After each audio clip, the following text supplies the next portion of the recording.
Gravando. Obrigada. Bom dia a todos e todas. Então, vamos iniciar a sessão da 4ª Câmara Julgadora, do dia 14 de agosto de 2024. Então, sejam bem-vindos os advogados, todos presentes. Vamos iniciar, então, com a sustentação oral do auto de infração 5024-308 da Braskem S.A.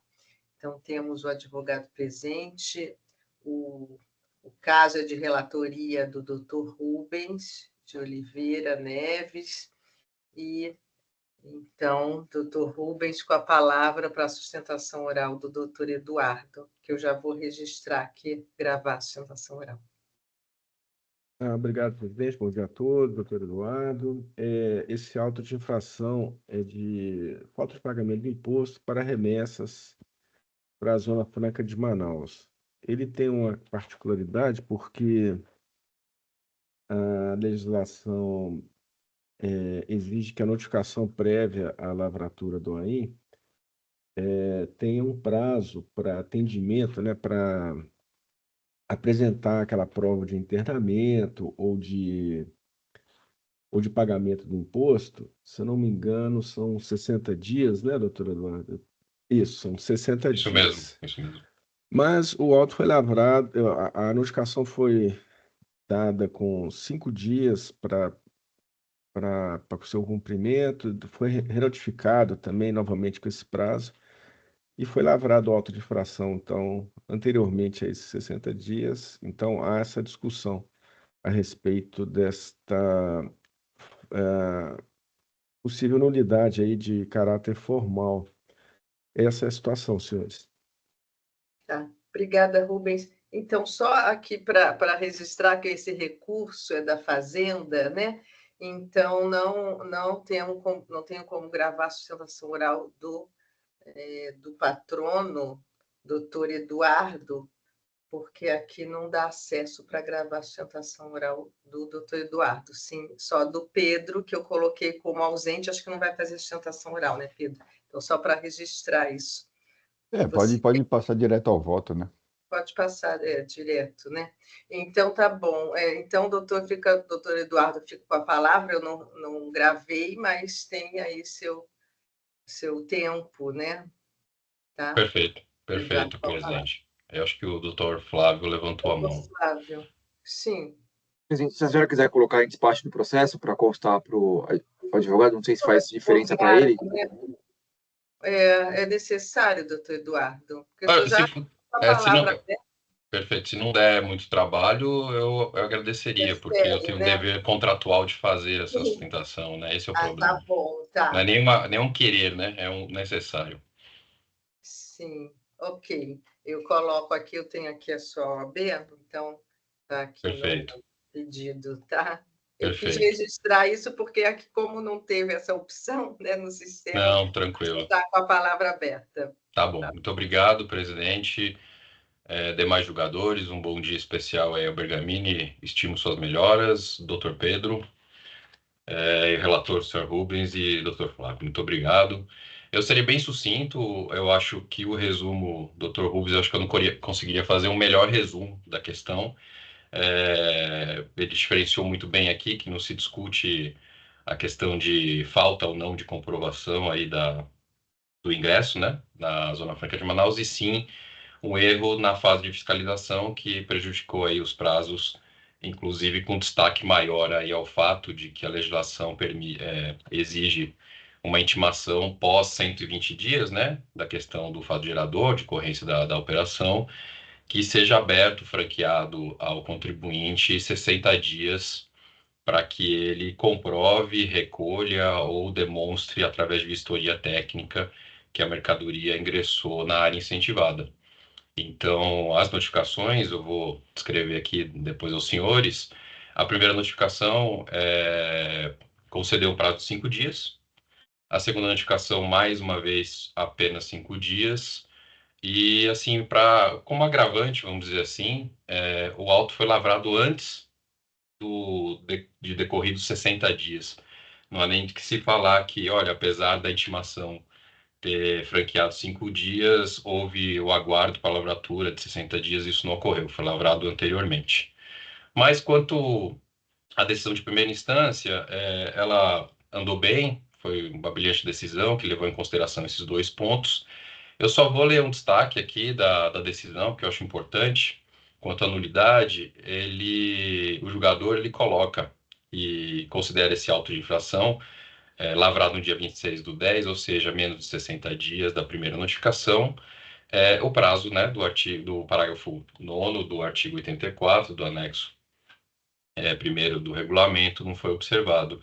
Em relação ao mérito, tem um ponto também que eu adianto aos senhores, que se não houver a manutenção da nulidade, há de que se destacar que o auto foi lavrado a alíquota de 18%. Só que durante a própria fiscalização, inclusive isso é incontroverso nos autos, isso foi acolhido já pelo próprio autuante, manifestação, pela decisão de primeira instância, inclusive o parecer do recurso de ofício também é nesse sentido de que deveria ser, né, subsidiariamente aplicada a alíquota de 7%, porque houve a comprovação, ao menos, da entrada dessas mercadorias no estado do Amazonas, tá? Então, seria aplicada a alíquota pertinente à operação, àquela que não foi comprovada, né, a entrada na Zona de Franca de Manaus, a título subsidiário esse argumento. Eu vou passar as questões aqui, inclusive só um ponto que eu gostaria de deixar os senhores na questão de mérito, já colocado, agora uma questão da nulidade.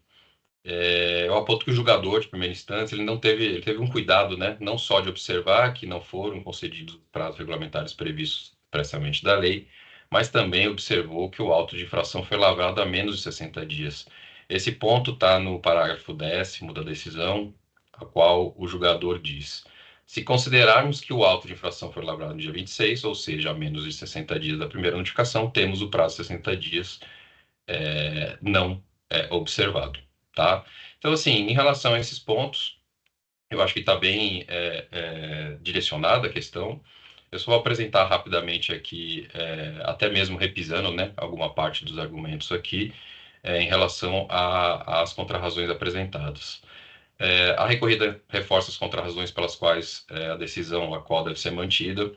Em relação à legislação paulista, existe esse prazo de 120 dias.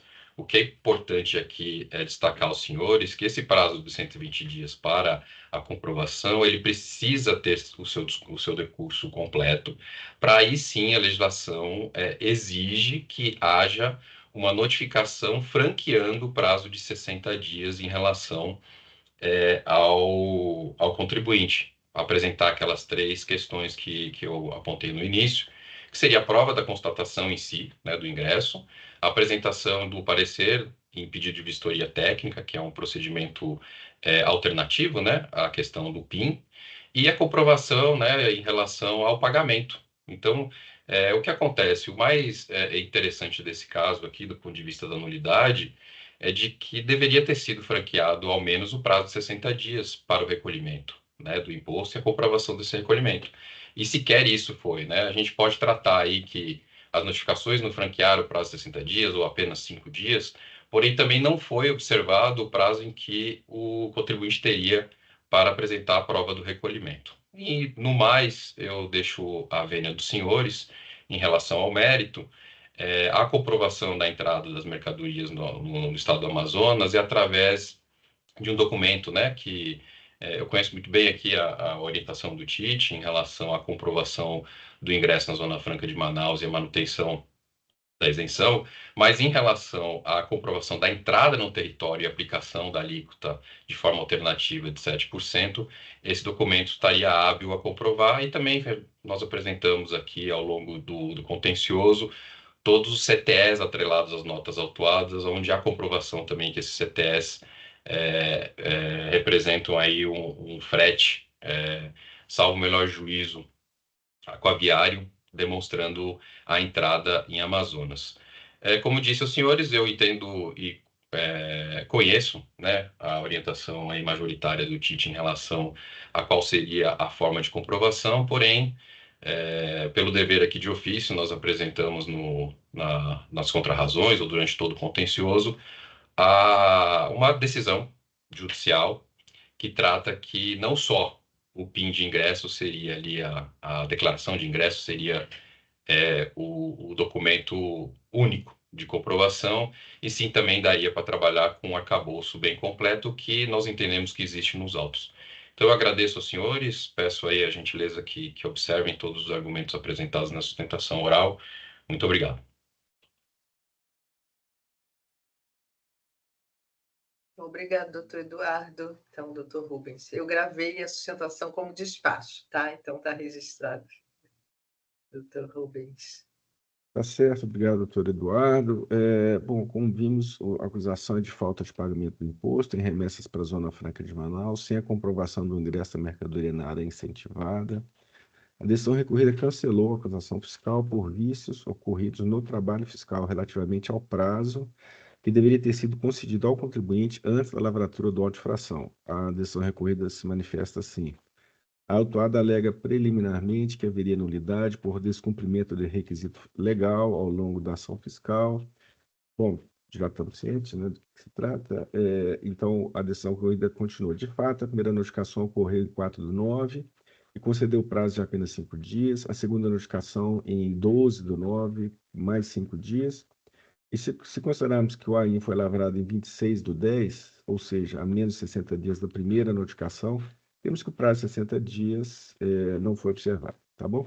A representação fiscal, ela sustenta que, ainda que esse prazo de 60 dias não tenha sido observado, o fato é que o contribuinte foi regularmente notificado a comprovar o ingresso das mercadorias na forma prevista, uma vez que, quando ocorreu a notificação durante o procedimento fiscal, já havia decorrido quase 3 anos da emissão das notas fiscais, ou seja, a notificação fiscal foi efetuada muito tempo depois do prazo de 120 dias da remessa, sem a devida comunicação, etc. Então, voltando aqui ao voto, né, nós compreendemos, né, o posicionamento da adulta à representação fiscal, mas a Constituição do Crédito Tributário, através do lançamento de ofício, ato vinculado à estrita legalidade, e a norma diz que, artigo 84, parágrafo 9º, decorridos 120 dias da remessa da mercadoria, sem que tenha havido a comunicação do seu ingresso nas áreas incentivadas, será o remetente notificado a, no prazo de 60 dias, apresentar a prova do ingresso, apresentar o parecer conjunto da SUFRAMA ou comprovar o recolhimento do imposto. E, na hipótese do desatendimento à notificação prevista no parágrafo anterior, será lavrado o competente auto de infração. Então, percebe-se que as notificações recebidas pelo contribuinte não atenderam ao disposto na norma acima, né, já foi bem exposto isso. Então, dessa forma, mesmo que se considerando as ponderações apresentadas pela douta representação fiscal, tais aspectos não afastam do dever do fisco observar os requisitos formais para a lavratura do auto de infração, então, mantendo a decisão recorrida que cancelou aí, destacando, então, a possibilidade de nova ação fiscal, onde a notificação fiscal prevista no parágrafo 9º do artigo 84 do anexo 1 do RICM seja realizada nos termos ali descritos, concedendo prazo regulamentar e, em caso de não atendimento após o prazo concedido, que outro AIM seja lavrado com imposto exigido sobre a alíquota de 7%, como já aceito pela representação fiscal. Como o presente lançamento está sendo anulado por vício formal, a regra decadencial aplicável é aquela disposta no inciso 2 do artigo 173 do CTN, que diz que o direito de a Fazenda Pública constituir o crédito tributário extingue 5 anos contados da data em que se tornar definitiva a decisão que houver anulado por vício formal o lançamento anteriormente efetuado. Então, eu conheço o presente recurso de ofício, nego seu provimento, mantendo a decisão recorrida que cancelou o auto de infração. Senhores, eu voto, eu já estou registrando aqui.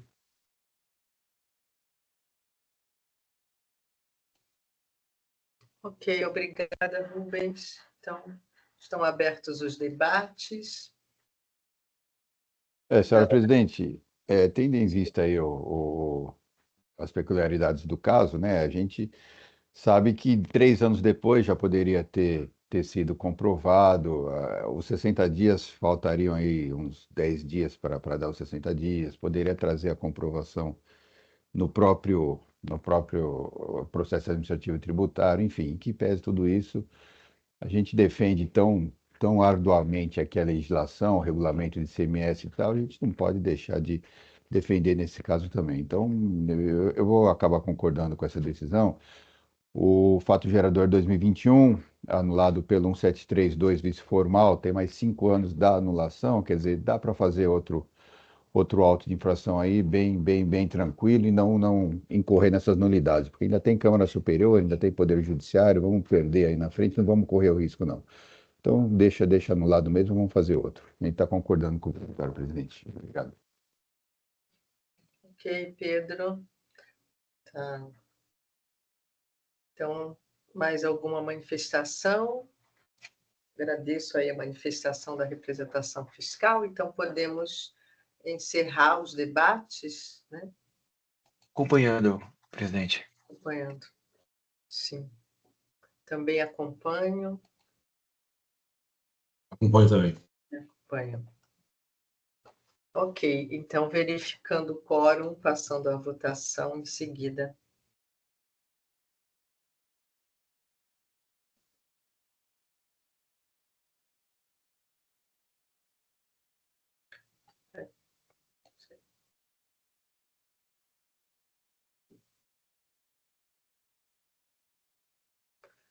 Iniciando a votação. Eu já estava clicando aqui antes de todos confirmarem, mas está acompanhando o relator. Então, unânime, acompanhando o relator, recurso de ofício da Fazenda conhecido e não provido. Esse é o resultado do caso Braskem, o auto de infração 5024-308. Então, encerrando a votação, encerrando o julgamento. Obrigada, então, doutor Eduardo, esse é o resultado. Eu que agradeço, presidente. Até logo. Peço licença para me retirar da sessão. Muito obrigado. Bom trabalho a todos. Sem problemas. Obrigada. Bom dia. Bom dia.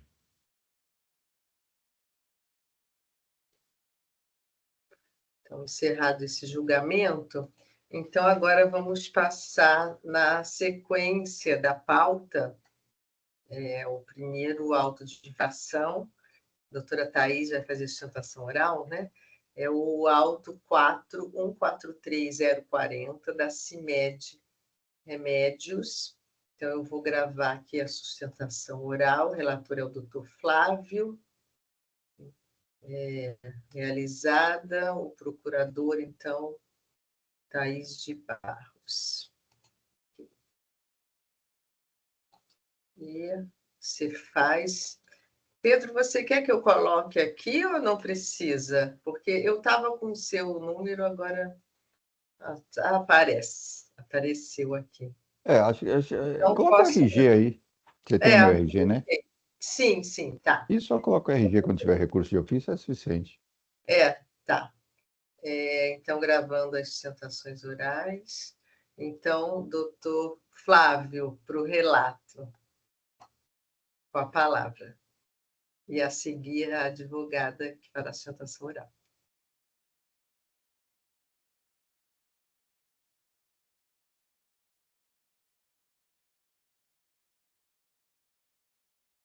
Doutor Flávio, o senhor está no mudo. Obrigado. Eu vou colocar o voto aqui no sistema, para os senhores poderem acompanhar a leitura. Já tem um voto seu aqui, Flávio. Tá, que tem que colocar as bolinhas ali, né? Ah, tá.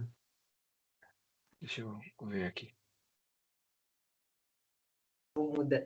Se for fazer alguma modificação, ou pode registrar, sem problemas. Mas o voto a gente consegue ver aqui como está. Tem uma pequena alteração aí, um parágrafo da petição. Isso. Sim. Se precisar abrir novamente, aí você me avisa.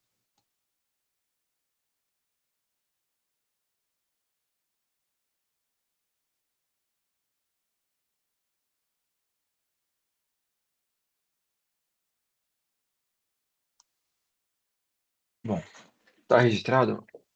Eu vou ler só o relato. Em face da empresa autuada, foi lavrado o AIM, apontando duas infrações: falta de pagamento de imposto e crédito indevido.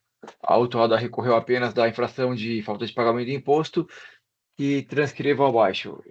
Destaquei e grifei. Vou ler só o destaque. deixou de pagar ICMS na qualidade de substituto tributário, por se tratar de medicamentos sujeitos ao regime de substituição tributária, que recebeu sem que houvesse o correto recolhimento do ICMS-ST pelo substituto, uma vez que este não aplicou no cálculo do preço ao consumidor o preço máximo ao consumidor, o PMC. Tá? Aí, não se aplica o dispositivo do 85A por motivo de dolo, fraude ou simulação, segundo o AIN. Aí, o outro é deixou de pagar o ICMS na qualidade de substituto tributário, recebeu sem que houvesse o correto recolhimento de ICMS-ST pelo substituto tributário, uma vez que este inflou artificialmente os valores de ICMS relativos à operação própria, causando uma diminuição do valor do ICMS-ST devido ao Estado de São Paulo. Também tem a observação de não se aplica o artigo 85A por motivo de fraude, dolo ou simulação. O Jonas de Guarulhos julgou o AIN, dando parcial provimento, reduzindo o item 1 e mantendo o item 2. Aí eu transcrevo os trechos da decisão. Em face da decisão, foi apresentado recurso de ofício e ordinário. A DRF pede o não provimento apelo de ofício, a autuada pede o cancelamento integral do AIN. Acho que é esse o breve resumo. Sim, obrigada. Então, doutora Thais, com a palavra para a sua sustentação oral. Está com o seu microfone fechado, tá mudo. Bom dia, muito obrigada pela oportunidade. Vou tentar ser breve aqui. Nós estamos tratando de um auto de infração exigindo ICMS-ST incidente sobre medicamentos do substituto. Então, quem foi autuado aqui foi a substituta localizada no estado de São Paulo e não a substituída. A maior parte da autuação aqui já era objeto de outro auto de infração em face do substituto, e em virtude disso, a decisão de primeira instância já cancelou praticamente 90% da autuação. Mas não foi somente essa nulidade incorrida no momento da autuação. Então, além da questão da duplicidade de lançamento, foi incluído um produto que não estava sujeito ao ICMS-ST, isso também foi corrigido pela decisão de primeira instância, e além disso também foi aplicada uma alíquota incorreta para o cálculo do ICMS-ST, o que também foi corrigido pela decisão de primeira instância.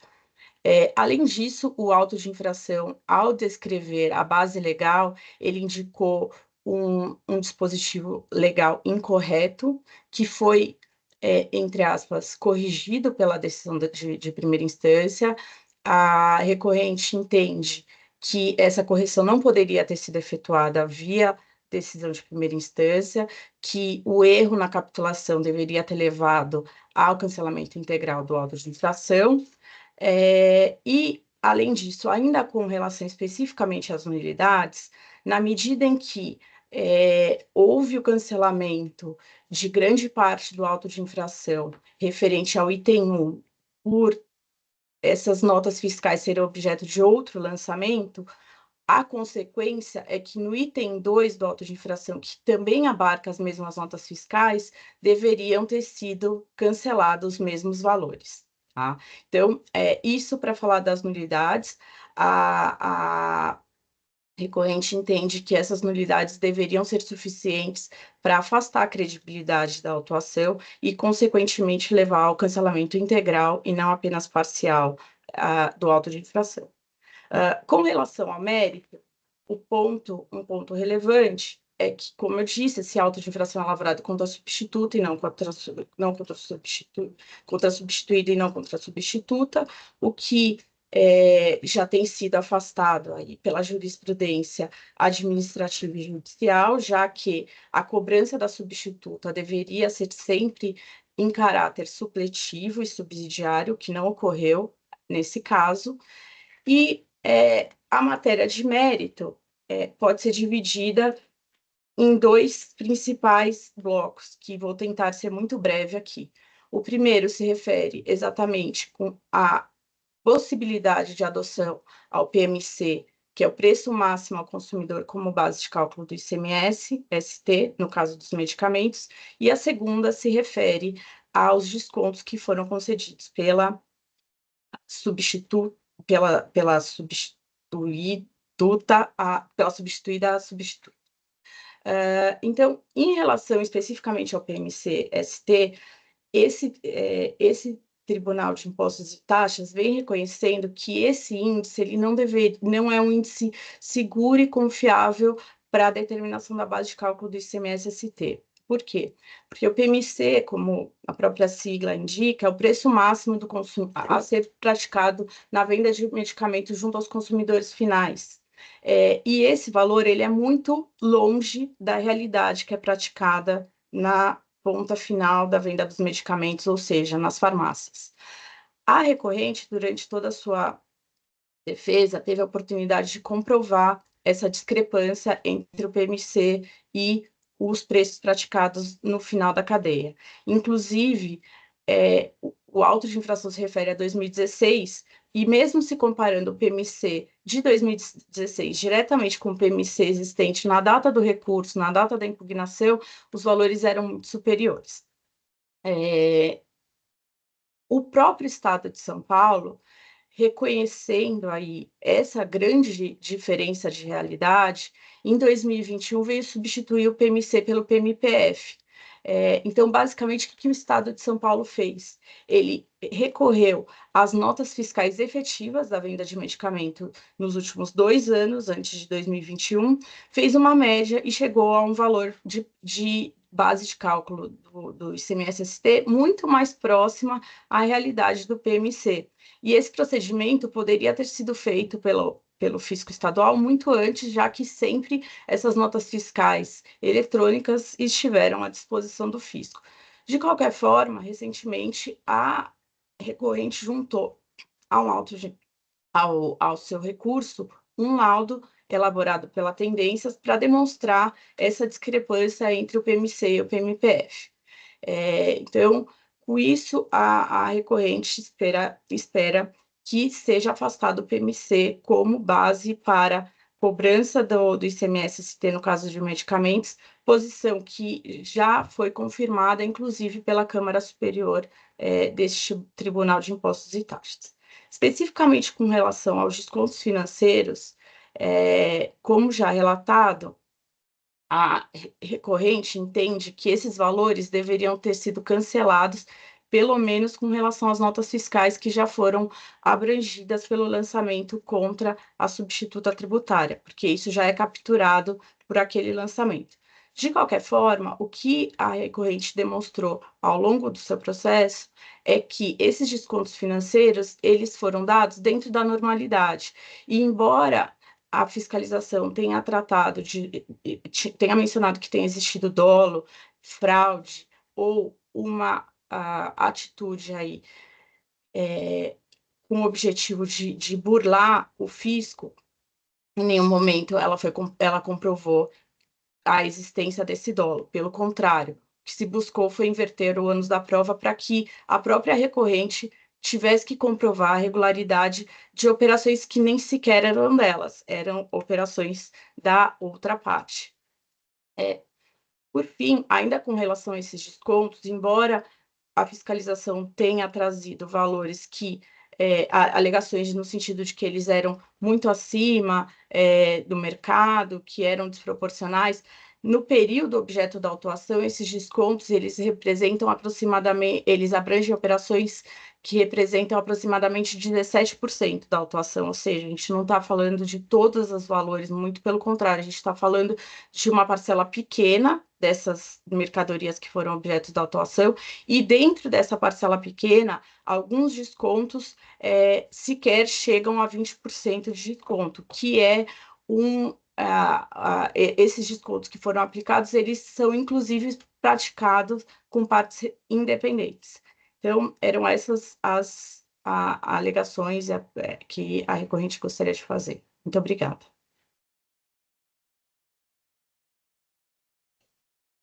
Ok, obrigada, doutora Thais. Então, doutor Flávio. Obrigado, doutora Thais.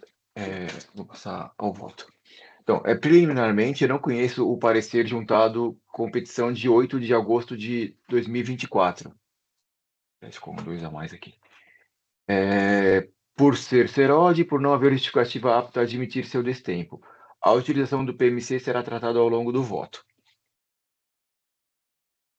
Bom, a autuada rechaça a nova infringência do item 2, afirmando que o 2672A do regulamento foi revogado pelo decreto tal. Da leitura do 2672A do regulamento, verifica-se que a alteração promovida em 2001 foi ao contrário do que afirma a recorrente, né? Então, na verdade, ele não foi revogado, esse 2672A.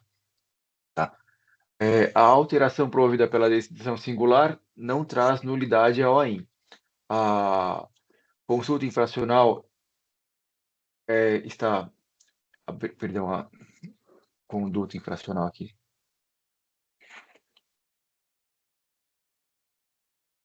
A conduta infracional está devidamente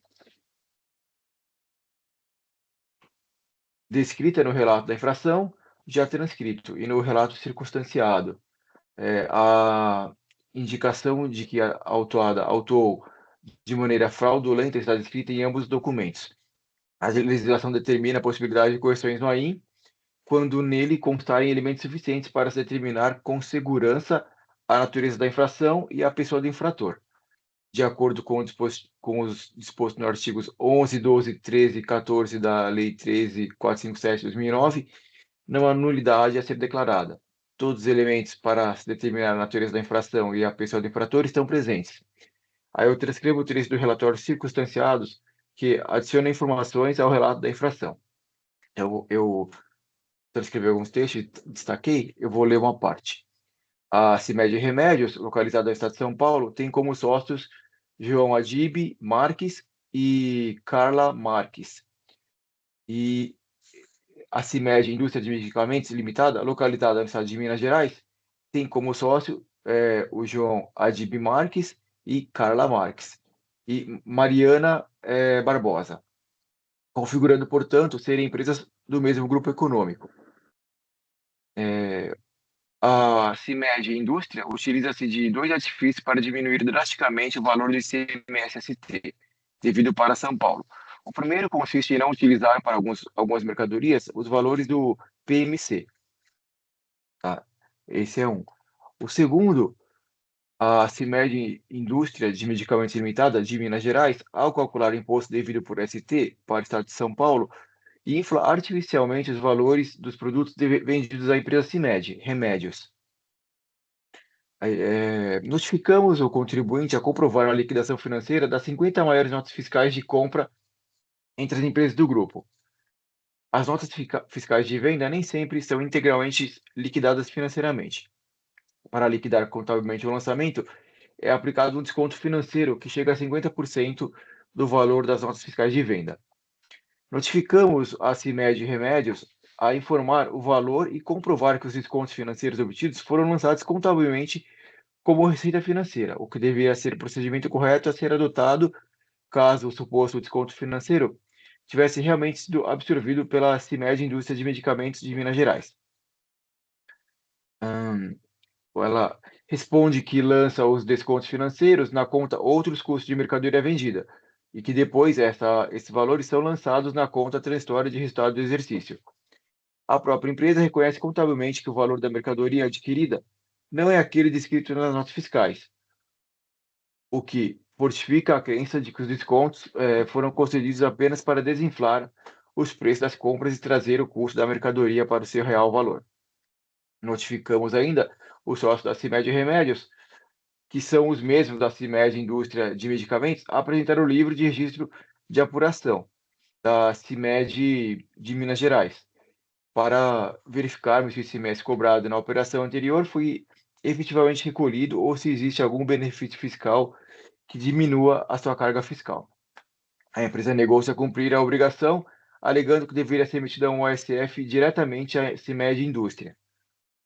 Analisamos os registros contábeis da CIMED Remédios e localizamos as contas tais, descontos obtidos, nas quais foram lançados os descontos. Aí ele prossegue.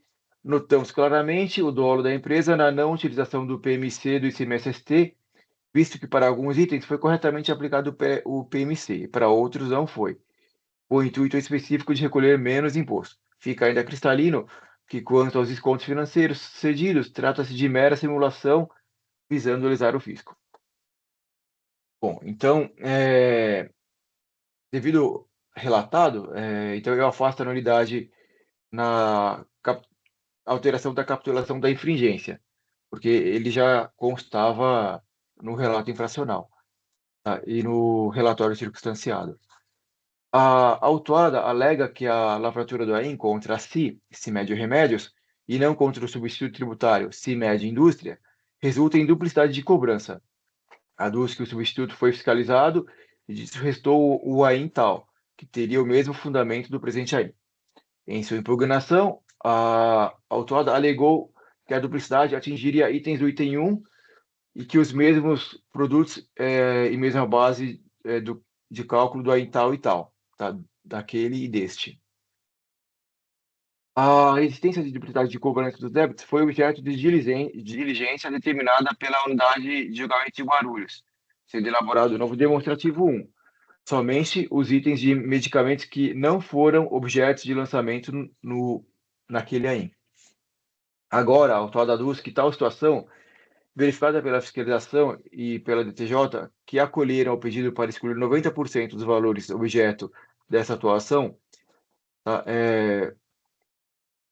Porém, a autuada se ressente de que foram excluídos os valores do demonstrativo 1, do item 1, mas não do demonstrativo 2, do item 2. A autuada juntou na impugnação parte daquele AIM. Os itens coincidentes nos AIMs, aquele e esse, foram afastados pela decisão singular após converter em diligência e manifestação fiscal.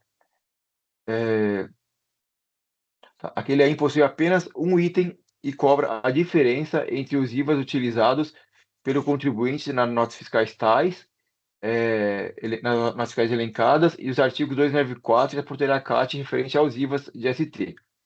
Tá? No presente AIM, existem duas acusações diversas, da leitura do relatório circunstanciado e da manifestação fiscal decorrente da defesa. Verificamos que o fisco aqui faz duas acusações. Segundo o fisco, a autuada fazia os dois artifícios para reduzir o imposto para pagar a São Paulo. Primeiro artifício, ao não utilizar preços determinados para a realização da substituição tributária, utilizando preços menores, reduzindo dessa forma o valor devido por ST, no item 1. O segundo artifício, aumentar artificialmente o valor da operação própria do remetente, é o item 2.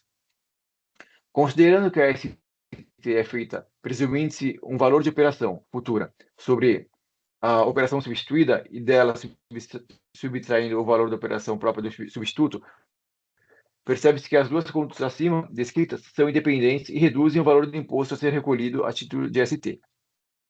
Já foi transcrito acima trecho do relatório circunstanciado do presente AIM, que é o final 040, que esclarecem as diferenças entre os itens infracionais.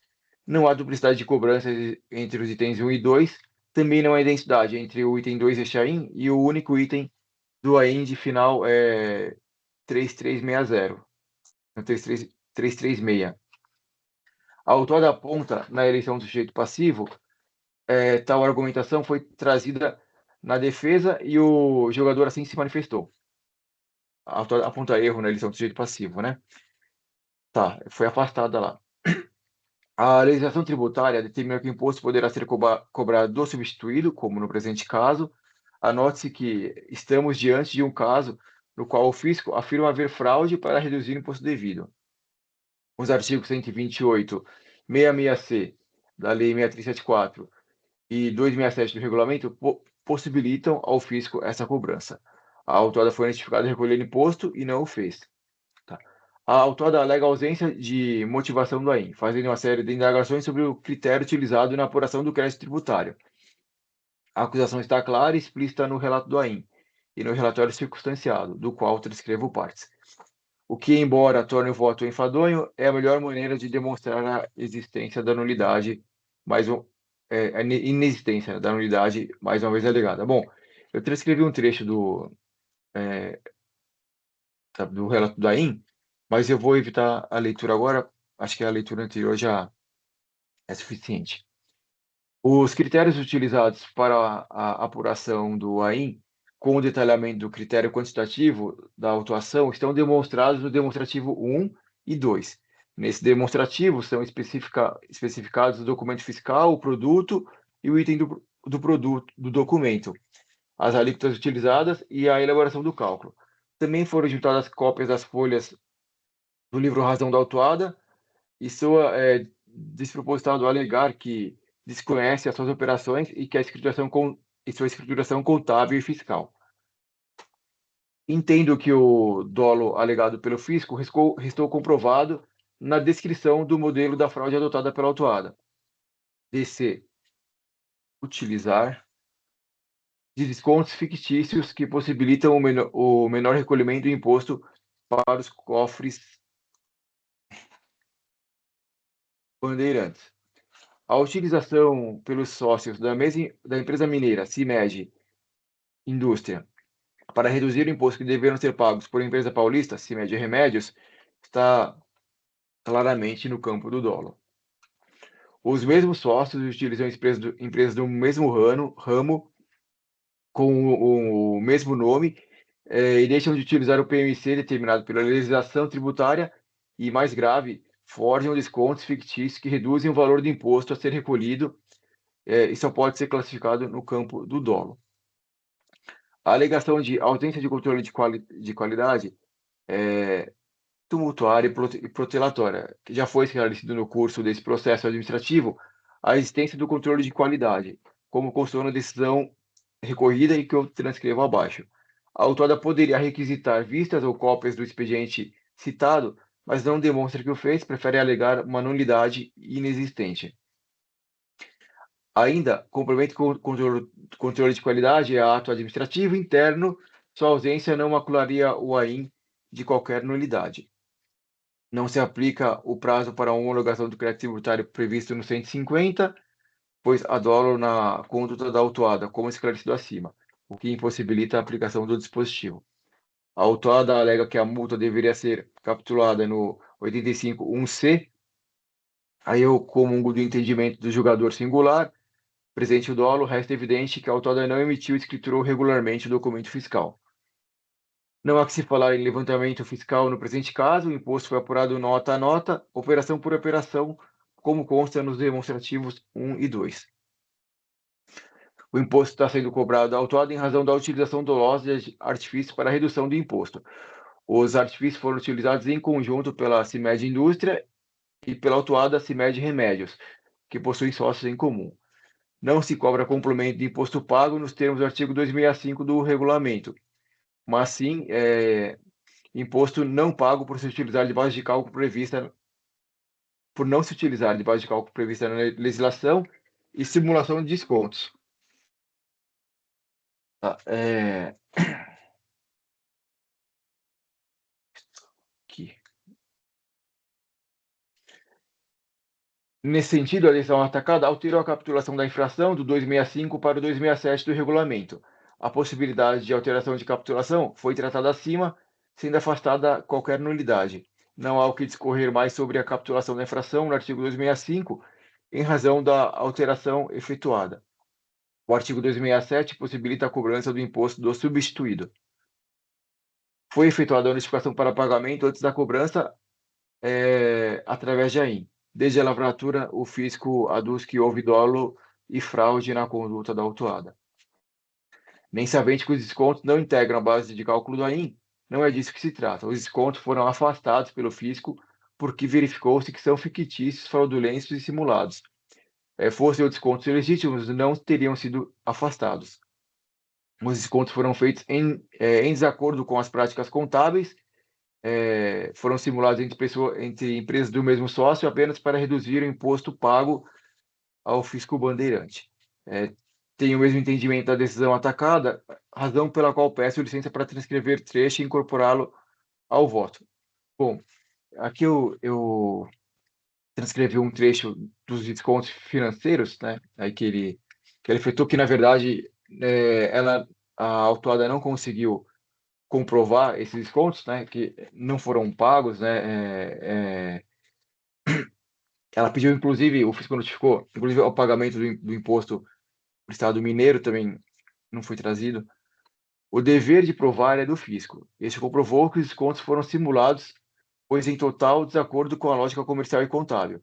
Caberia à autuada fazer provas de que as alegações do fisco, fundadas nas provas possíveis, são inverídicas.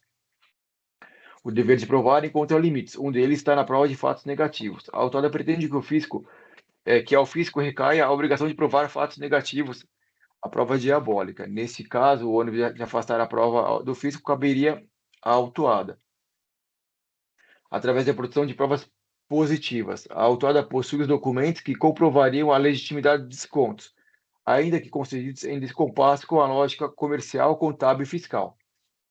Como conseguirá desde a lavratura da IN, a autuada inflou os valores da operação anterior para reduzir o imposto devido a São Paulo. Dada a similaridade societária, a autuada poderia solicitar de sua contraparte nas operações que possuem o mesmo nome, CIMED, a comprovação da declaração de pagamento do imposto aos fiscos mineiro e federal, mas não o faz.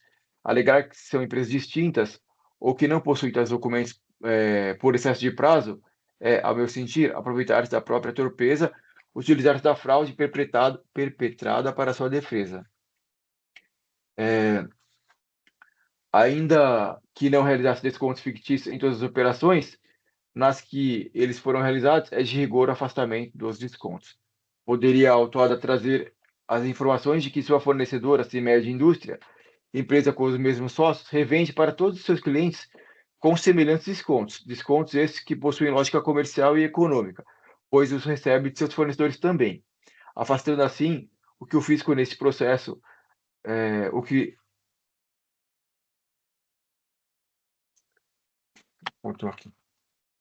aduz que as empresas realizam uma fraude para lesar o fisco paulista, mas a autuada nada traz nesse sentido. A substituição tributária é válida em caso de não realização da operação substituída ou realização da operação final a preço menor que estipulado na substituição. Cabe o ressarcimento do imposto devido. A autuada possui atividade principal comércio atacadista.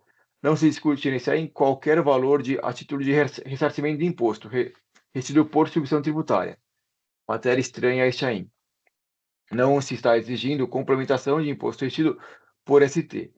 Não se está cobrando diferença de imposto por ter ocorrido a operação com o consumidor final com valor diverso do atribuído para a substituição tributária. Está se cobrando imposto não pago por meio de fraude fiscal, que, além de não utilizar o valor determinado pela legislação para a operação substituída, utilizando valor menor, ardilosamente aumentou o valor da operação própria do substituto para reduzir o valor do imposto pago ao fisco paulista. Inviável a pretensão da autuada de se escurar na regulação de agência regulamentadora para deixar de comprovar os requisitos necessários para a fruição do benefício fiscal. Pensar de forma diversa seria diminuir a autonomia dos entes federados em sua dimensão econômica, em favor de autarquia federal de regime especial. Ademais, a alegação de que os preços praticados são os de mercados, que sua fornecedora não praticou descontos fictícios, é alegação desprovida de provas. Sua fornecedora possui os mesmos sócios e o mesmo nome, ainda assim, as alegações são dissociadas de qualquer prova de descontos praticados, ao contrário das provas juntadas pelo fisco, tem lógica comercial e econômica. A utilização do preço máximo de venda ao consumidor como base de cálculo do ICMS-ST é prevista na legislação tributária, a norma é válida e não foi afastada. Não há irregularidade na agência fiscal sobre esse aspecto. Pretender subordinar a competência tributária dos entes federados, em especial quanto à fixação da base de cálculo do imposto, as respostas preferidas por órgão de autarquia federal, o CEMED, não condiz com o preconizado com a Constituição Federal, que reconheceu a importância da dimensão econômica para a autonomia dos entes, com disposições como a do artigo 37(18). Novamente, observo que não estamos tratando de restituição de imposto devido por ST. Os acórdãos do STJ, trazidos no recurso ordinário, versam sobre a possibilidade de comprovação de que o preço utilizado para ST possui legalidade relativa, caso a operação final substituída não ocorra, conforme previsto abstratamente. Cabe a imediata e preferencial restituição. No presente caso, estamos tratando de fraude em etapas anteriores à final, não havendo que se cogitar em restituição de imposto devido. A utilização do preço máximo ao consumidor, PMC, é prevista na portaria CAT 149 de 2015, utilizada para o cálculo do valor a ser recolhido a título de ST. Em tal portaria, é previsto percentuais de descontos aplicáveis a cada categoria de produto. A portaria CAT encontra suporte no artigo 313-A do regulamento e este na Lei 6374.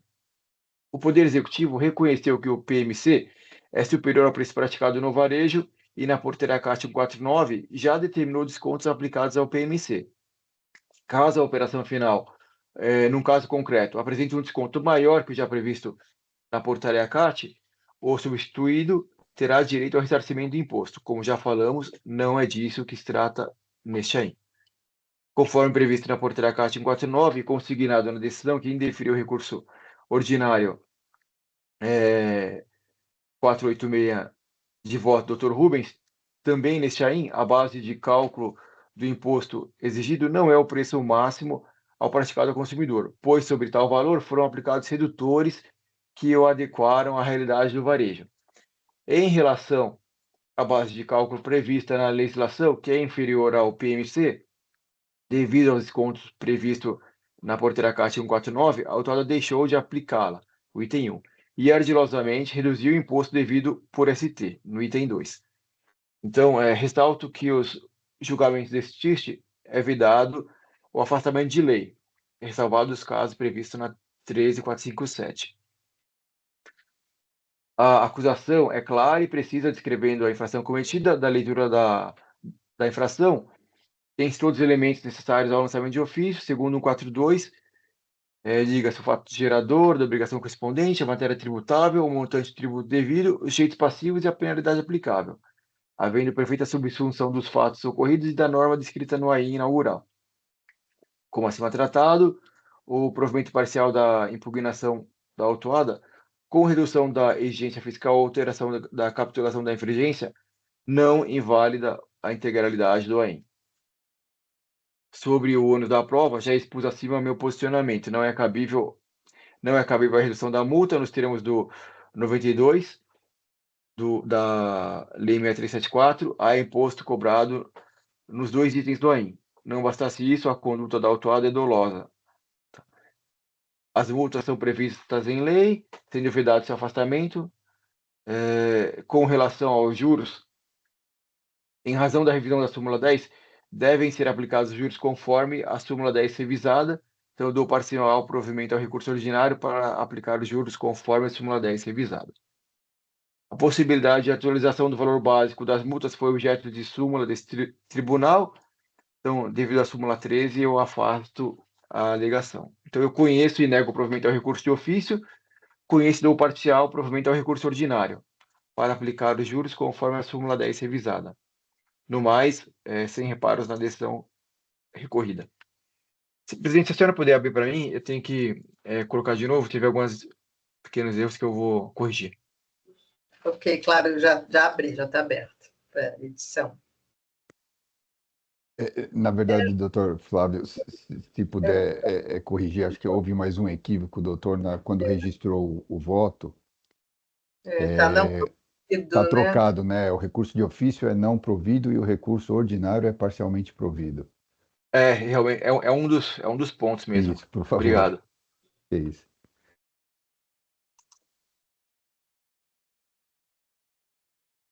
Bom, enquanto o doutor Flávio aí faz a alteração, então os debates estão abertos para quem quiser se manifestar. Rubens. Meu presidente, eu vou acompanhar o relator. Okay. Estamos de acordo também, senhora presidente. Eu vou acompanhar também. A gente teve aqui não sei se foi aqui ou se foi na terceira Câmara, aqui com o Belmar, caso recente daquela SPAL, distribuidora da Coca-Cola, né? fazia essas tratativas comerciais, colocava um valor de operação alto, deduzia o próprio do ST alto, e depois dava um desconto comercial na sequência. Parece que é uma prática recorrente do mercado, né? A SFAO tinha aquele xarope que é feito lá na Zona Franca de Manaus, né?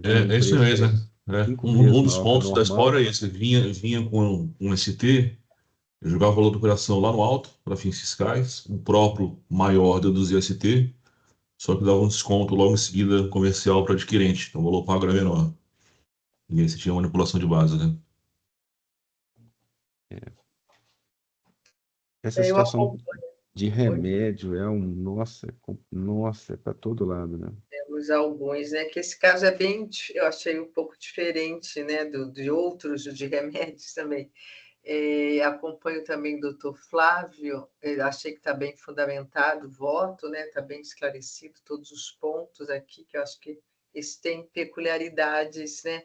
Embora a operação, e como o doutor Bergamini mencionou, pode ser de outros, né, outras situações, mas esse, o da SPAL eu nem lembro exatamente, eu lembro outras infrações relativas à questão aí do debate do artigo 15, né, da lei complementar.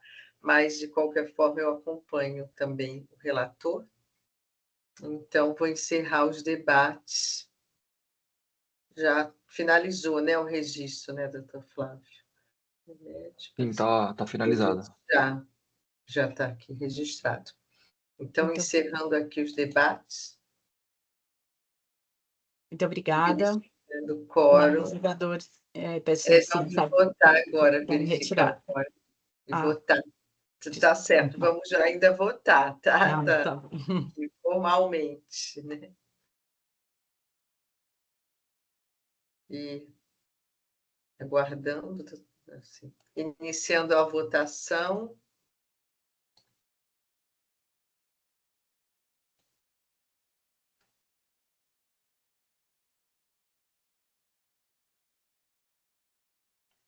Então, encerrando a votação, então foi unânime acompanhando o relator, a doutora Thais, no caso, então, da CIMED Remédios, o auto 4143040. Então, fica à vontade de se retirar. Muito obrigada. Encerrar o julgamento. Muito obrigada. Bom dia. Bom, doutora, obrigado. Agora temos mais uma sustentação oral, do caso da Ouro Fino, Saúde Animal, o auto 4-150-554. A doutora Ana Carolina, né, está presente, vai fazer sustentação oral. Vou gravar a sustentação oral, doutora Ana, realizada.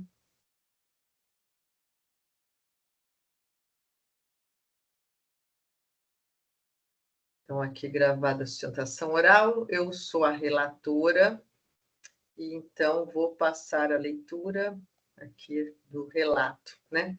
Então, esse é um recurso ordinário do contribuinte.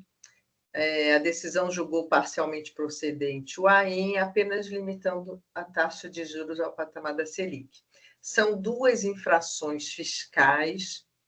Então, a primeira, as duas são de falta de pagamento do imposto, né? A primeira é do ICMS, por emissão de notas fiscais referentes a operações tributadas como não tributadas. Aqui a questão é o produto CB30TA, que a fiscalização considerou que é um desinfetante, né? Um mero desinfetante, é o que vai se discutir. Descrição correspondente ao NCM 3808-9429, né? Que poderia ser utilizado na limpeza de uniformes, paredes e pisos e de caixas e reservatórios de água.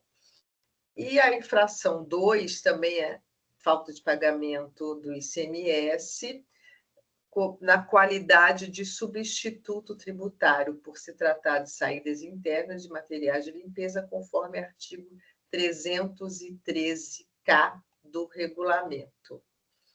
Então, desse mesmo produto, o CB30TA, né, que foi considerado um desinfetante, que foi descrito na própria embalagem. Então, aqui tem toda essa discussão e a recorrente, então, aqui eu fiz o resumo do recurso ordinário, mas temos sustentação oral e eu passo a palavra para a doutora Ana Carolina fazer a sua sustentação oral do seu tempo de 15 minutos. Com a palavra, doutora Ana. Obrigada, presidente. Um bom dia a todos, né? Primeiro, eu gostaria de chamar as melhoras do Dr. Adolfo Bergamini. Bom, como bem relatado pela doutora Maria do Rosário, esse é um auto de infração que traz ali a acusação de falta de pagamento de ICMS e ICMS-ST, são as mesmas operações, com o mesmo produto. A acusação basicamente diz respeito à utilização indevida pela recorrente, empresa Ouro Fino, do benefício fiscal que está previsto ali no convênio 100 de 97, e no caso concreto foi internalizado a legislação paulista, ali no artigo 41, inciso 1 do anexo 1 do regulamento, que diz respeito às isenções. Bom, basicamente, o convênio 100 de 97 é amplamente discutido aqui nesse tribunal. Ele confere redução da base de cálculo originariamente, tá, às saídas interestaduais com os produtos agropecuários. Esse convênio ele também autoriza os estados a concederem isenção para esses produtos agropecuários nas operações internas. Basicamente, a norma visa beneficiar ali as operações que foram concebidas e que tenham por destino efetivo o setor agropecuário. O fisco ele sustenta que o CB30 ele seria um mero desinfetante com um possível uso geral. Ele até coloca ali algumas destinações que ele tira da bula. E que por isso ele não se enquadraria, né? As operações não se enquadrariam nesse benefício. E para isso, ele se apega de uma forma até um pouco isolada a um termo constante no artigo 41, inciso 1 do anexo 1, que diz o seguinte: a isenção se aplica a produtos agropecuários com destinação exclusiva ao uso na agricultura. Essa disposição ela vem ali do convênio 100, que veda a aplicação do benefício nos casos em que for conferida uma destinação diversa, né, aos produtos comercializados. A visão do fisco extremamente restritiva, ela se traduz basicamente no seguinte: o fato de o produto supostamente poder ser aplicado em qualquer ambiente distinto do agropecuário, ele já desqualificaria a isenção. Então, aqui são dois pontos que são bastante relevantes e que eu vou tratar de uma forma mais objetiva para os senhores entenderem. Primeiro, ainda que se pudesse cogitar a utilização do CB30 no uso geral, e isso eu digo em tese, esse fato ele não afastaria o benefício fiscal. Por quê? Quando o convênio 100, ele traz ali aquele termo vedada a sua aplicação quando dado ao produto de destinação diversa, ele mesmo admite parte da premissa que o produto pode ser utilizado em outros setores que não agropecuário, mas só quando for efetivamente aplicado no setor agropecuário, ele vai fazer jus à isenção. O posicionamento do fisco é extremamente restritivo nessa interpretação. Ele não condiz com o intuito da norma, né, do convênio 100, que é beneficiar o setor agropecuário de uma forma mais abrangente e em patamar nacional. Na verdade, esse tipo de interpretação ele leva até a um absurdo de que um determinado produto ele é isento, ele tem um benefício até determinado dia e no dia seguinte se descobre uma nova aplicação para esse produto, ele perde a isenção, independente de ele ser ou não, né, aplicado no setor agropecuário. Então, o próprio racional da norma ele já demonstra a improcedência do próprio critério da autuação. Bom, segundo, independente da questão dessa interpretação, do absurdo dessa interpretação, no caso concreto, o CB30, ele é sim destinado ao setor agropecuário. O fisco, primeiro, não traz uma evidência concreta ou uma maior explicação do porquê esse produto seria destinado a um setor diverso, Ele se apega a uma leitura isolada de alguns termos constantes na bula, mas ele não se aprofunda na investigação da bula e na análise contextual das informações que estão na bula. Por outro lado, a recorrente trouxe elementos contundentes de que o CB30 é efetivamente um produto agropecuário. O primeiro é o próprio registro no mapa, né, no Ministério da Agricultura. Por questões regulatórias, se o produto não fosse voltado ao setor agro, ele não poderia ter esse registro no mapa. Ele seria registrado no seu órgão regulatório competente. O segundo é a bula do CB30, a partir da qual o fisco diz que ele não seria destinado ao setor agro, ela é espessa a respeito de destinação, né, rural. Ela, no contexto maior, coloca essa destinação. O fisco tenta deturpar algumas indicações isoladas, mas todas elas devem ser compreendidas no contexto para o qual o documento é voltado, ambiente rural. Ou seja, quando ele diz ali uniformes, caixas d'água, são todas do ambiente rural. Por essas questões, tanto as informações da bula quanto o próprio registro no mapa, existem diversas decisões desse tribunal que já analisaram exatamente essa acusação imposta sobre a mesma recorrente, sobre a empresa Ouro Fino, em relação ao mesmo produto. Eu menciono aqui, a gente acostou, né, nos memoriais as decisões mais relevantes, mas eu menciono aqui uma das últimas decisões que foram proferidas em Câmara Ordinária, que foram validadas pela Câmara Superior, em que o doutor Ítalo Costa Simonato, ele fala o seguinte, abre aspas, no caso invertente, o nicho mercadológico dominado pela recorrente, produtos rurais, veterinários e agropecuários, direciona o foco comercial também ao produto CB30. No caso, tinha um outro produto, mas aqui vale o CB30. Em outras palavras, a comercialização de tais produtos nunca sequer flertou com destinação diversa. A apresentação dos produtos, as folhas tais, em suas descrições, indicações e administração, indicam que sempre foram direcionados ao setor agropecuário. Então, senhores, seja porque a interpretação do fisco é absurda, extremamente restritiva e está equivocada, seja porque o CB30 ele é realmente destinado ao setor agro, a autuação não deve ser cancelada. Eu menciono aqui também, e é importante para definir o contexto, o deslinde desse caso, que autuações desse produto também em relação ao Ouro Fino, elas estão sendo canceladas pelo Poder Judiciário. Inclusive, se forem interessados, senhores, eu posso disponibilizar o número após a minha sustentação. E certamente o presente AIM também vai ser cancelado se for levado para o Poder Judiciário, incorrendo ali em sucumbência em desfavor do Estado. Então, essas são as razões de mérito. Eu trago aqui só uma razão subsidiária, que é um ponto de decadência que a recorrente traz no seu recurso, em razão da aplicação do artigo 150, parágrafo 4º, né? A partir de 2017, até um período de 2017, o crédito tributário está decaído, ainda que não haja pagamento parcial, por estarmos falando de isenção, a atividade a ser homologada, porque as operações foram escrituradas e foram declaradas ao fisco. E, com base nessas razões, eu peço integral o provimento do recurso do Ouro Fino e agradeço, me coloco à disposição. Obrigada, doutora Ana Carolina, que bem esclareceu aí, parabenizo a patrona, que bem esclareceu a situação, né? Que é um pouco complexa, mas que também já é conhecida, né? Do tribunal em outras oportunidades, outros autos de infração, né? Que aqui eu vou me referir também no meu voto, né?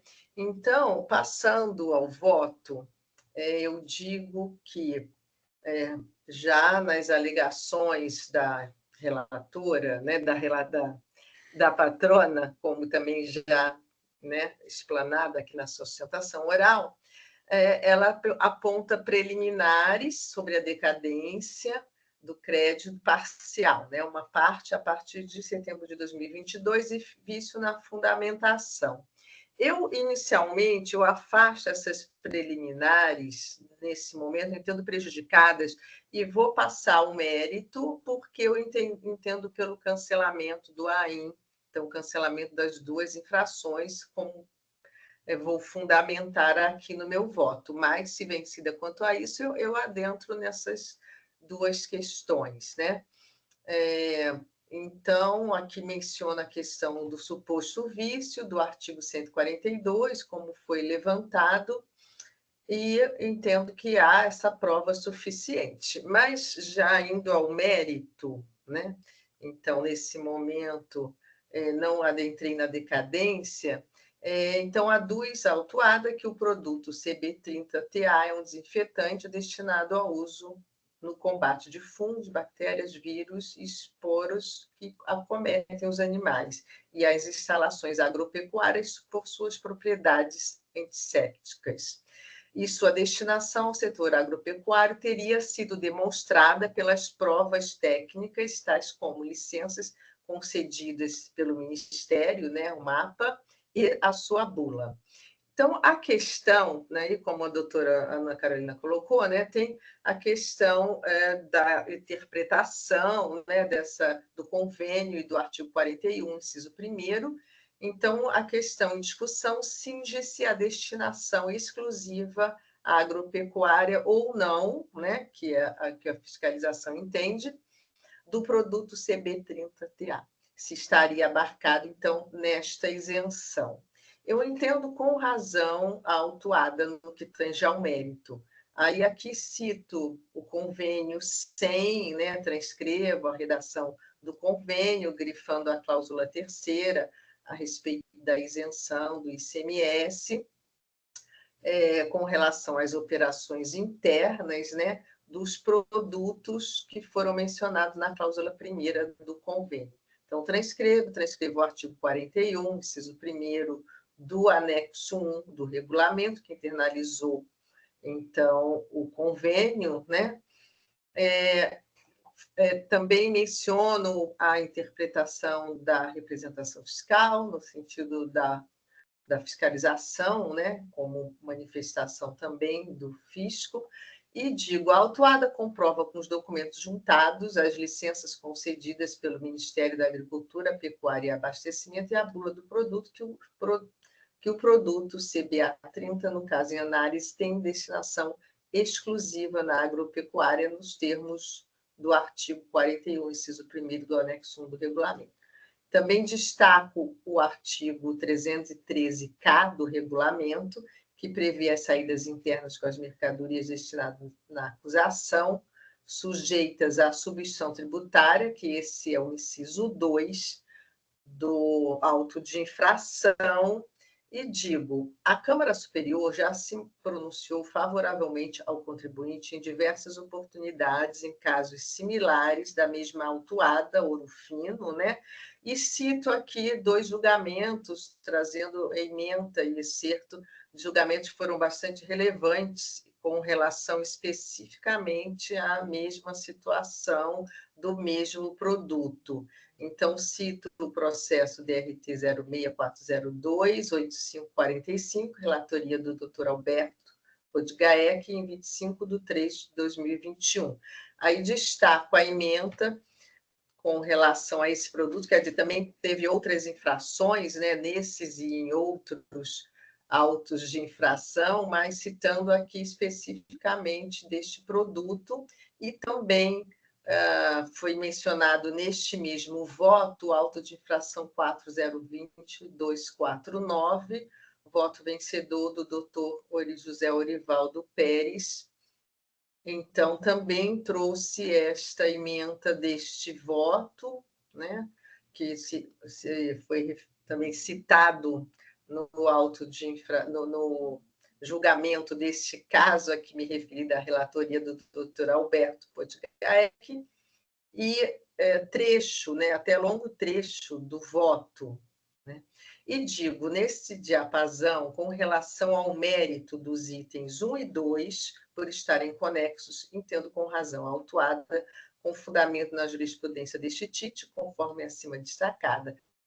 quanto o produto CB30TA pode até ter destinação diversa ao uso agropecuário, que neste caso não terá benefícios, porém, esse mesmo insumo, quando produzido para uso na agricultura e agropecuária, terá direito ao benefício, é o que foi demonstrado no presente caso. Então, assim, no caso em questão, tendo sido comprovado o uso do CB30TA com os elementos técnicos, que são as licenças concedidas pelo Ministério, a bula do produto tendo destinação no setor agropecuário, nos termos do artigo 41, inciso 1º, a exordial não merece ser mantido. Então, desse modo, eu voto pelo cancelamento do AIM, restando prejudicado das demais questões, então, conhecendo e dando provimento ao recurso. Então, este é o voto, estão abertos os debates para as manifestações. Eu estou de acordo, presidente. Senhor presidente, eu peço licença para colocar a manifestação no sentido da nossas contrarrazões em recurso ordinário. Sim, sem problemas. Eu dou um tempo, Pedro, até peço desculpas por não ter disponibilizado antes, mas também até no sentido de que já temos, né, decisões anteriores, então já era tarde. Esse é um caso em que eu confesso aos senhores que eu não consigo entender essas decisões que a doutora citou aí no seu voto. Pensar desta forma é simplesmente jogar fora o exclusivo. Quando a legislação fala com destinação exclusiva a uso na agropecuária, isto é muito claro, com destinação exclusiva. Se não for exclusiva, não tem isenção. Então a doutora falou,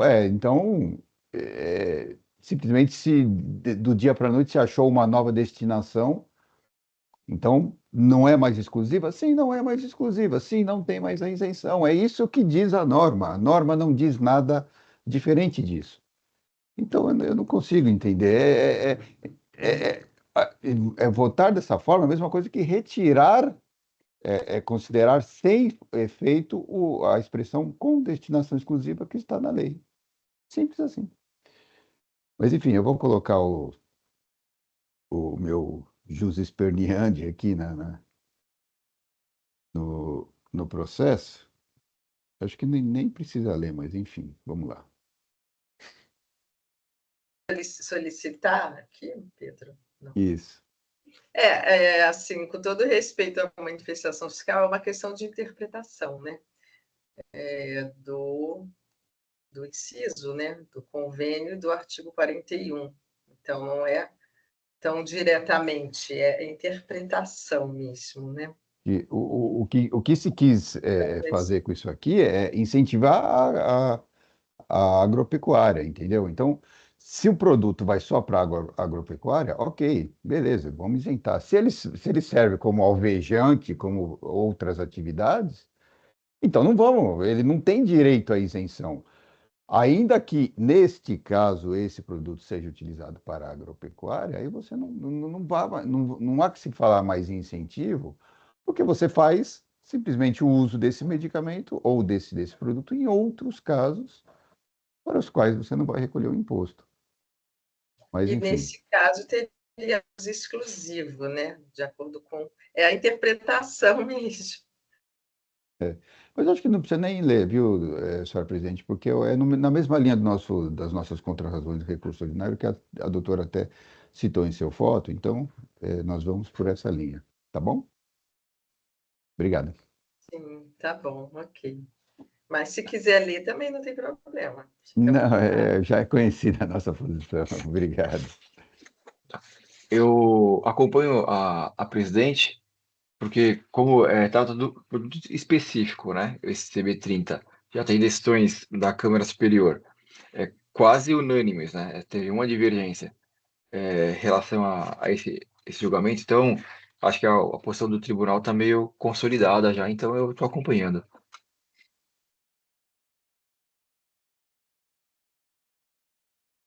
Eu acompanho também. Ok, então podemos encerrar aqui os debates e verificar quórum.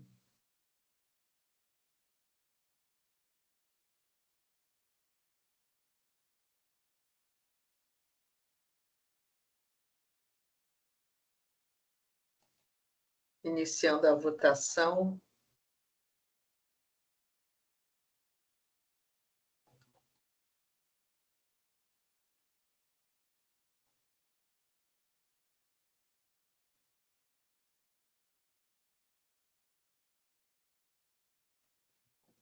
Encerrando a votação, então, doutora Ana Carolina, no caso, então, o recurso foi provido, né? Conhecido integralmente e provido. Então, o caso da Ouro Fino, o auto 4.150.554. Encerrando o julgamento desse caso, votação unânime nesse sentido. Obrigada. Obrigada, Ainda temos, presidente. fica à vontade de permanecer ou se retirar.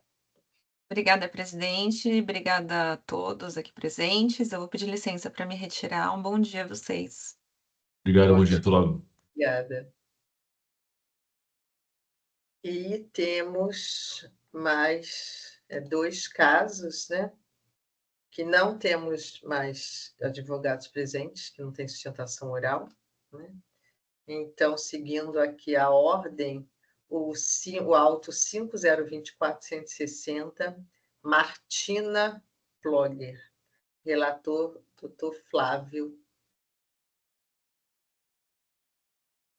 Recurso ordinário do contribuinte, então, com a palavra, doutor Flávio.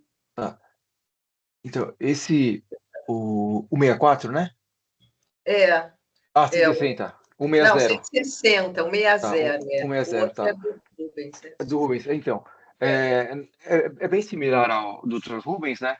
Só que tem esse mandado de segurança e o que acontece? No caso do que eu estou jogando, a decisão de primeira instância, ela considerou uma divergência entre a ação judicial e a defesa administrativa, né? Então, aí ele negou provimento nessa divergência, tá?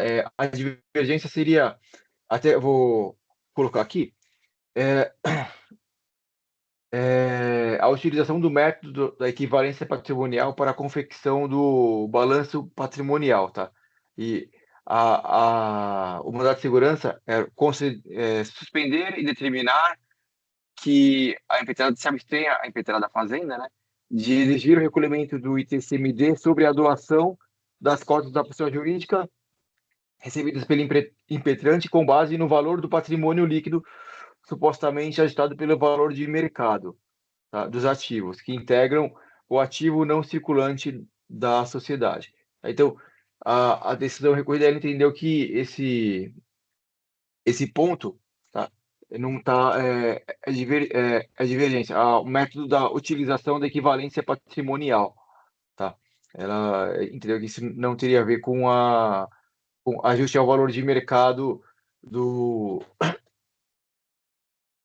das ações. Então, eu estou convertendo em diligência para a PGE para verificar o estado que está essa ação de mandado de segurança. Tá? Aí o Dr. Rubens está dando. Seria legal, talvez, votar em conjunto? Essa é uma pergunta, Flávio. Pois não, pode continuar, Tá. desculpe. Porque aí o Dr. Rubens, o voto dele, como já estava no sistema, eu olhei, ele está dando a concomitância, né? Então, acho que seria interessante, talvez nos 2 casos, dar o mesmo direcionamento, né? Não sei se o Dr. Rubens, se quiser já explanar e discutir os 2, aí qualquer coisa ele pode pedir uma preferência e colocar o voto dele, ou eu peço uma preferência e coloco o meu voto no dele lá. Eu não sei como vai proceder a Câmara. Não sei o que os senhores acham aí. Eu vi essa decisão um pouco diferente do Rubens, a conclusão, na verdade.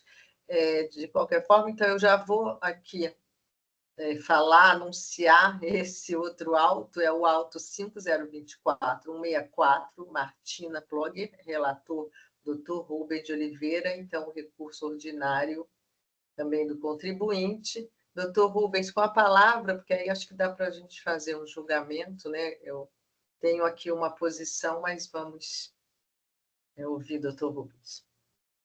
Tá certo. Obrigado, presidente. Bom, a matéria é a mesma, né? Ah, e a acusação de falta de pagamento do ITCMD. O mérito dessa acusação fiscal, objeto de ação judicial movida pelo interessado. E o fiscal atuante, ele destaca que, em atenção ao princípio do interesse público, tendo em vista a iminência do fim do prazo da credencial, está sendo constituído crédito tributário pelo lançamento, contudo, ele destacou a exigibilidade suspensa, nos termos do artigo tal do CTN, em decorrência de decisão de primeira instância proferida no processo judicial tal, com apelação interposta pela Fazenda, pendente de julgamento pelo TJ. A decisão recorrida, ela não se pronunciou a respeito do mérito da lide, né? E o artigo 30 dispõe, da nossa lei, dispõe que a propositura de ação judicial importa renúncia ao direito de litigar no processo administrativo, devendo os autos serem encaminhados diretamente à PGE. A autuada destaque em relação ao OMS dela diz o seguinte: no referido mandamos, foi preferida a sentença, concedeu integralmente a segurança, em linha com a jurisprudência do TJ, a fim de terminar a anulação da cobrança. O Estado interpôs a apelação e foi desprovido pelo TJ, mantendo-se integralmente a sentença em relação à ilegitimidade dos débitos do TCMD. Bom, tendo em vista, inclusive, que a decisão recorrida ela não julgou mérito, né?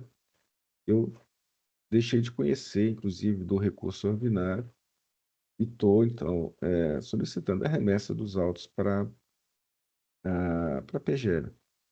Esse é o meu entendimento. Se a Câmara... Não sei, eu concordo que os dois processos devem ter a mesma decisão, né? São idênticos. Então, aguardo aí a manifestação dos colegas, o que acham que é Então, mais aberto adequado. os debates. Sim, estão abertos os debates. Eu entendo, assim, aí a pergunta, né? Na conclusão, doutor Flávio coloca apenas para conversão em diligência, aí vai para a PGE se manifestar e retorna, né? No caso do não conhecimento, então não é a diligência, né? Ele Simplesmente vai é e a fica. concomitância, vai ficar a concomitância. Se a matéria é a mesma, né? A concomitância, né? Essa é a pergunta, se há essa concomitância, o mandado de segurança tem o mesmo objeto, eu entendo que seria o caso de concomitância. Eu estou mais na linha da concomitância e não o não conhecimento, e não apenas a diligência. Essa é assim, a minha Eu estou de acordo. posição. É. Isso tem concordância, a gente tem um obstáculo para apreciar o mérito de qualquer coisa, né? A Exatamente. concordância. E a inteligência pressupõe que a gente vai analisar alguma coisa depois, quando voltar, né? Eu acho que não seria o caso de mera É. diligência. A decisão singular aqui, ela entendeu que a utilização do método da equivalência patrimonial não estaria abarcada pela decisão do mandado de segurança, sabe? Seria outro objeto, tá? Por isso que ela prosseguiu no julgamento dessa parte, entendeu? Aí seria se o mandado de segurança abrange também esse ponto aí, a utilização do método da equivalência patrimonial. Essa é a divergência, tá? Aí, como também nas contrarrazões, na verdade, eu não lembro, acho que a DRF ela não se manifestou sobre existir uma concomitância integral, sabe? Então, por isso que eu resolvi primeiro verificar com a PGE em que pé está esse processo, aí depois eu prossigo no julgamento só do método de equivalência patrimonial, tá? Então, mas se for verificado que a concomitância é integral, tá? Então aí realmente tem que ser a decisão do Rubens. Se for decidido que o método de equivalência patrimonial não está abrangido pelo pedido do mandado de segurança, aí a gente prosseguiria só, As, eu pe- prosseguiria a- só nessa as, pe- parte. as petições estão no processo, Flávio? Sim, tá tudo no processo, tá?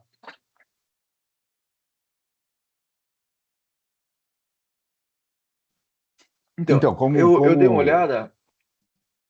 Você tem Perdão, pode as falar, perdão. folhas aí, ô Flávio? Acho que está aqui no voto, um momentinho, deixa eu ver aqui. É que você colocou o mandado de segurança, né, mas você não citou as folhas. Aqui, ó, juntado da inicial da ação judicial. 128.151, 536, 559. Está no parágrafo 3º. Então, juntado pela defesa, né?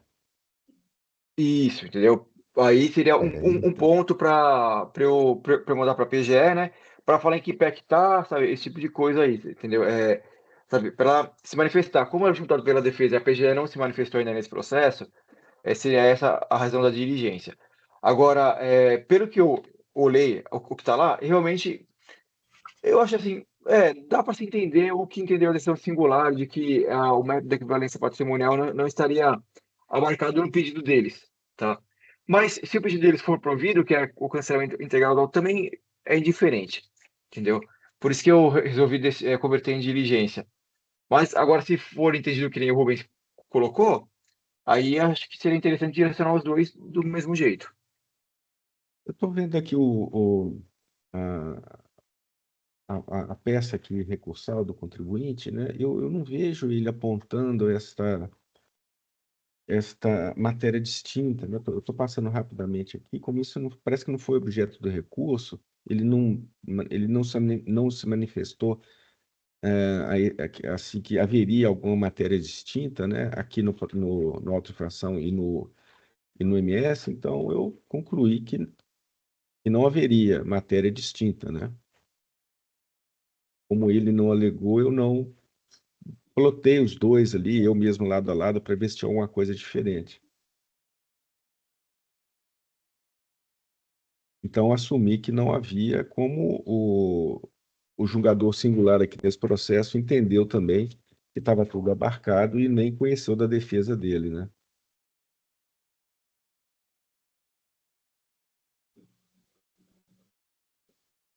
A concomitância tem a ver com a prevalência do judiciário sobre a esfera nossa aqui, administrativa, né? isso. E essa prevalência tem a ver com o que é colocado de argumento. Então, suponhamos,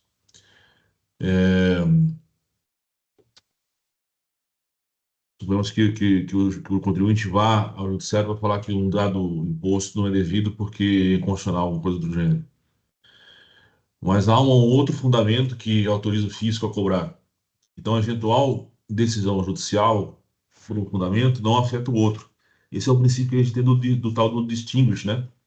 Quando a gente tem lá no judiciário decidindo em RESP, no STJ ou RI no Supremo, quando decide por uma questão, o contribuinte pode reavivar a discussão baseado no distinguish, que é falar assim, olha, o meu argumento é outro, o meu fundamento é outro.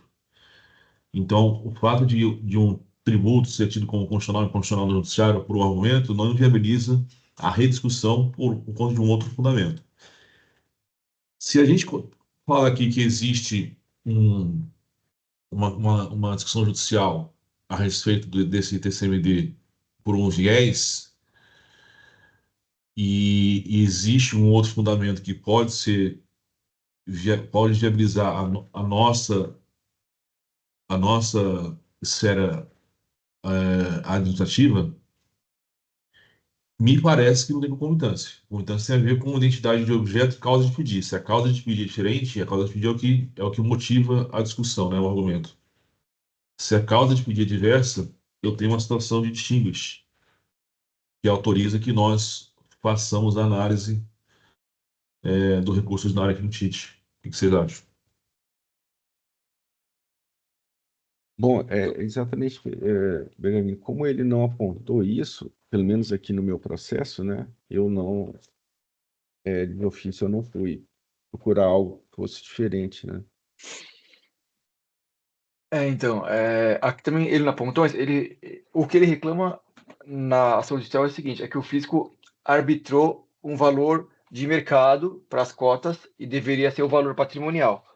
E, segundo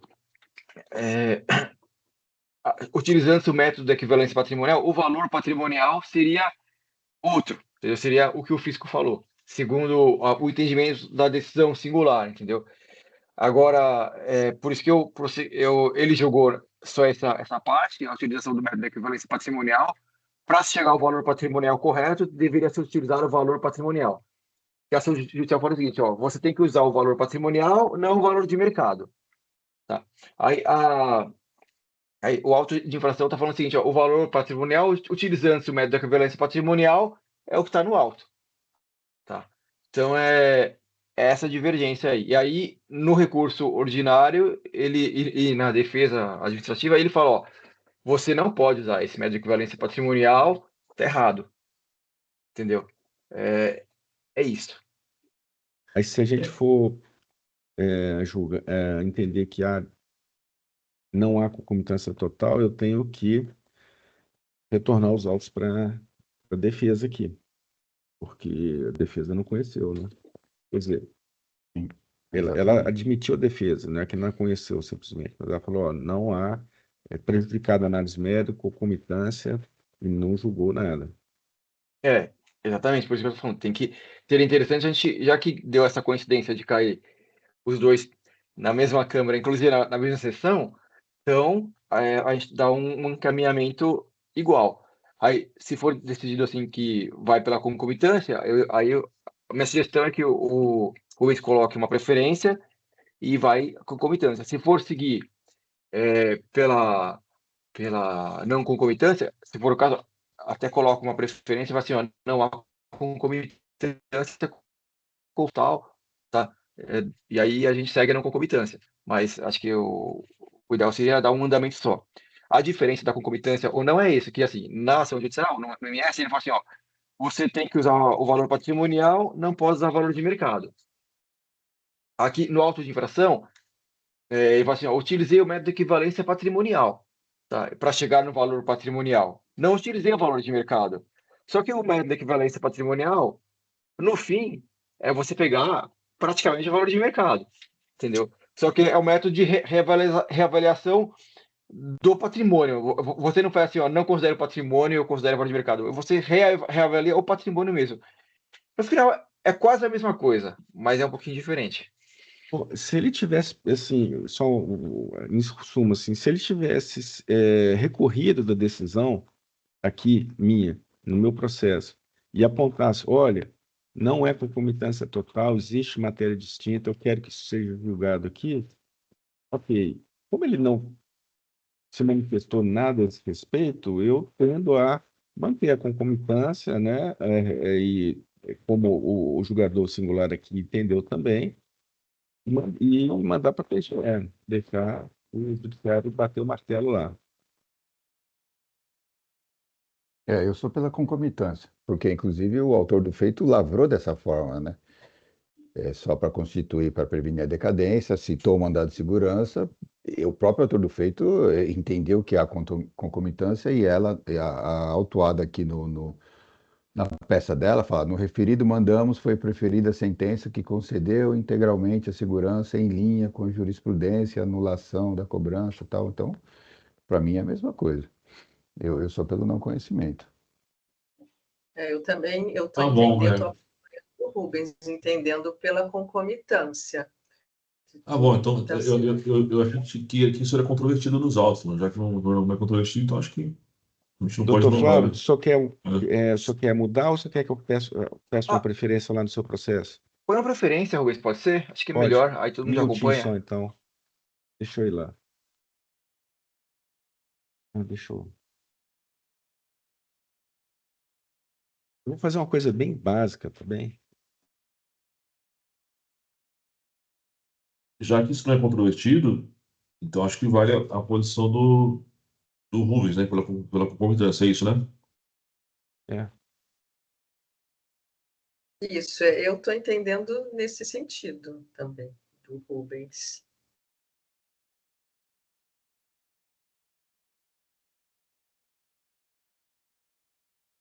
Eu fiz o pedido aqui, presidente.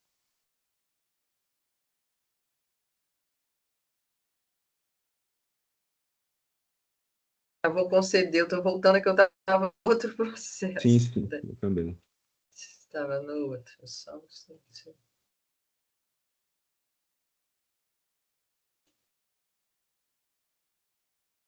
Ok, concedido.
Qual que era o artigo mesmo da lei que determina a remessa dos autos à PGE? Eu não consigo sair daqui agora para olhar da edição do voto.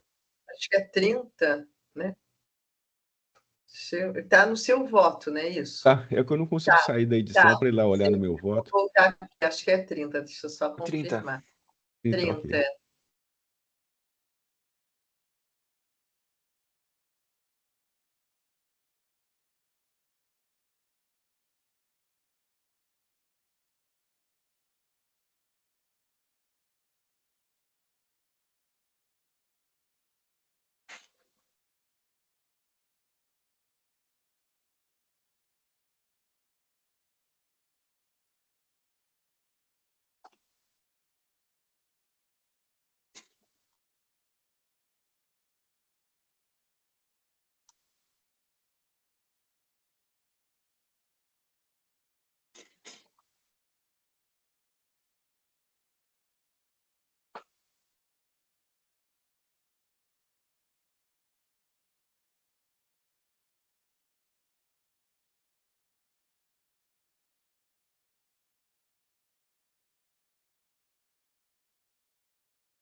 Eu registrei, como disse, é uma coisa bem sumária, né? É pedindo vênias ao ilustre relator, entendo que no caso do exame, há concomitância integral entre a matéria discutida judicialmente e a matéria objeto de SAI, de forma que o recurso ordinário não deve ser conhecido, devendo os autos serem remetidos à PGE, nos termos do parágrafo 1º do artigo 30 da Lei 13.457, dispositivo recurso ordinário não conhecido.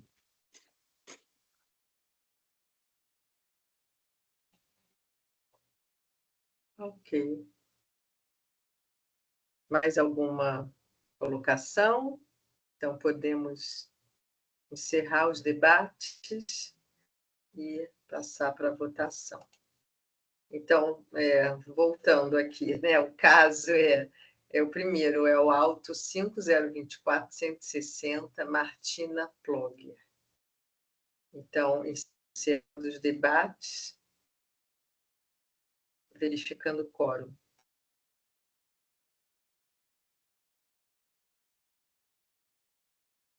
Iniciar a votação.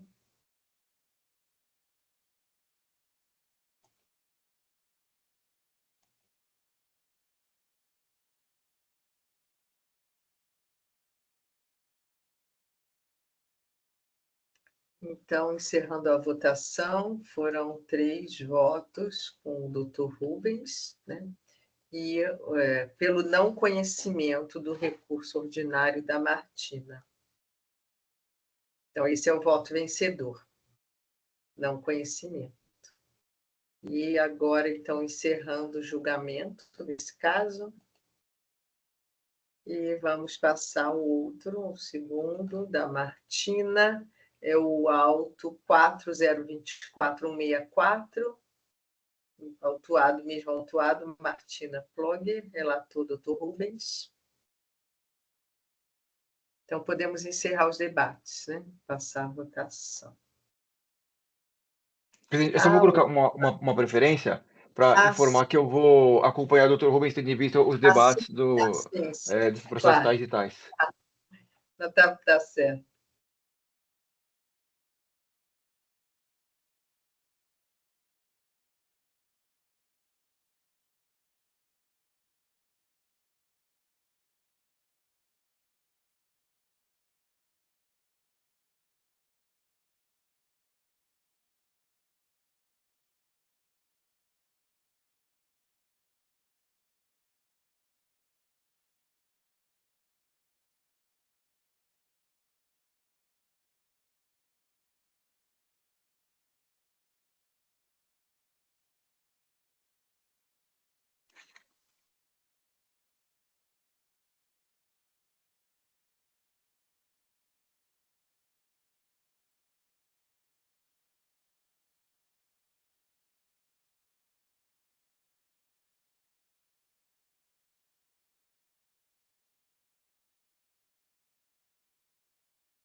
Já abriu a votação? Acho que o Flávio está fazendo uma preferência. Ah, tá.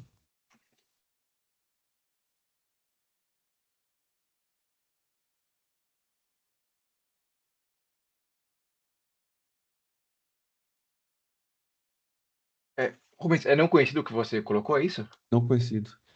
Tá.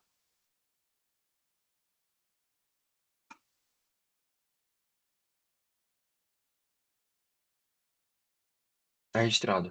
Obrigado. Sim, ok. Então, encerrando os debates, nesse caso, da relatoria do Rubens, o auto 502464, verificando o quórum.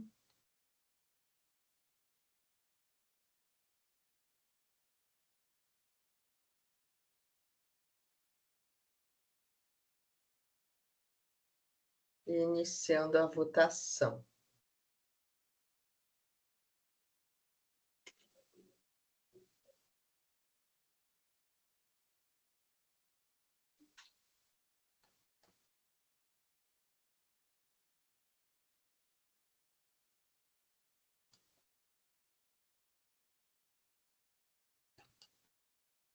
Então, o caso, então, o recurso ordinário Martina Plogger não conhecido, né? Todos acompanhando o relator. E encerrando a votação. Neste caso, e encerrando o julgamento. Acho que já encerrei todos, né? Já, todos encerrados. Então, nossa pauta está cumprida hoje, né? Maravilha. Até que não foi tão rápida, mas não foi tão longa, né? O Osvaldo pode, então, encerrar a gravação.